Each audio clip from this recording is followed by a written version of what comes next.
Okay, hi everyone. Today we did physics, and one of the first units that you learn in most physics classes is kinematics, and kinematics is like the study of the motion of objects. So there's four main kinematic equations. We're gonna go over two of them today. We have this one here. V equals V initial or V0 plus AT. And we have delta x equals v0 t plus 1/2 at squared, the displacement curve equation. So we're going to go over a problem that goes over each of them. So um, let's say a person drops a rock off a cliff, um, and it is in free fall for 5 seconds. What is the final velocity of the rock? Okay, so the first thing that you should do in most physics questions would be to find out what we know and we don't know. So what are our knowns and what are our unknowns? So what do we know? Well, let's first of all distinguish what these terms mean. V is final velocity. V0 is initial velocity, which is easy to picture because 0 is the smallest number.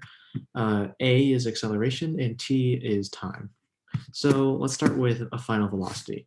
Do we know what final velocity is? Well, no, because what is the final velocity of the rock? That's what we're solving for. So that's what we don't know. Do we know initial velocity? Well, at first it might not seem like it because we don't give a number for that.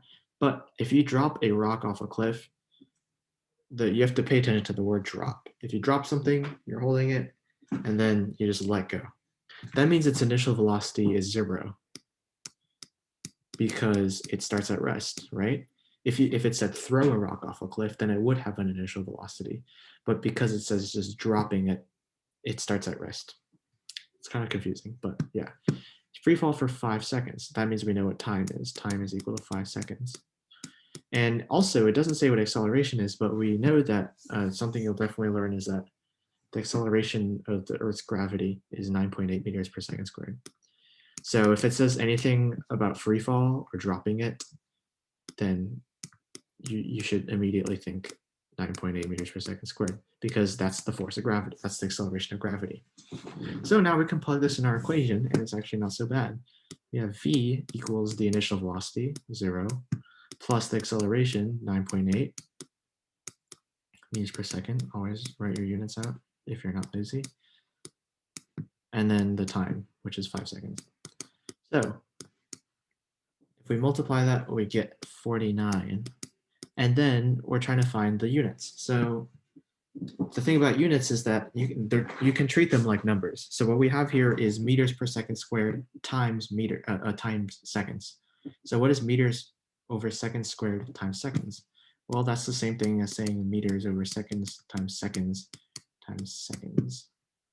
Cancel out the seconds, and you're left with meters per second. It's that easy. So the final velocity is meters per second after 5 seconds. Cool. Now let's have some practice with the displacement curve equation. Say a car has an initial 13 meters per second. It accelerates at a rate of 5 meters per second.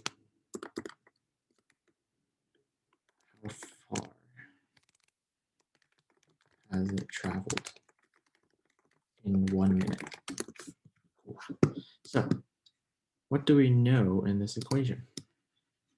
Think about that while I erase this. Okay. Oh no. Okay.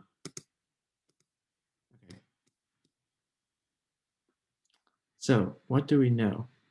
Well, a car has an initial velocity of 13 meters per second. Okay, so we know initial velocity is equal to 13. Do we know acceleration? Well, yes.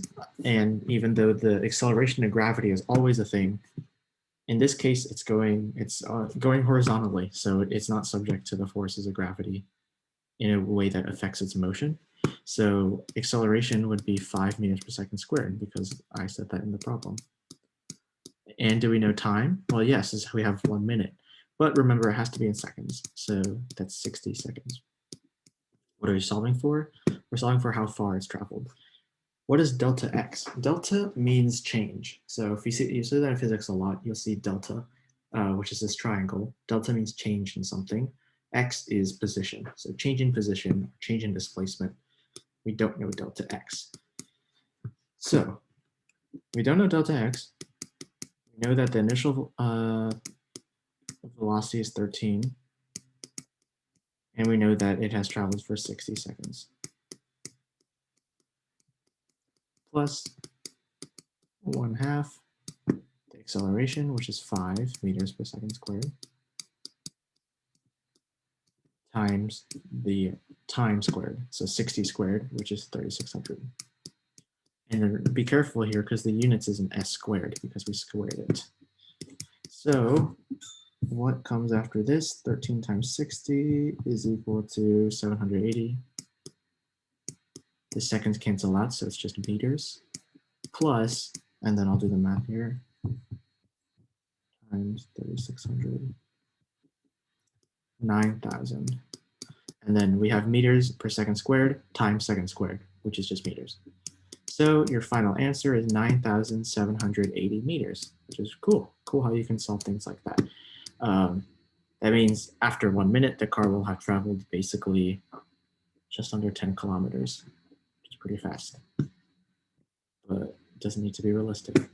So I hope that made sense, and I hope that helped some of you. And thank you for watching.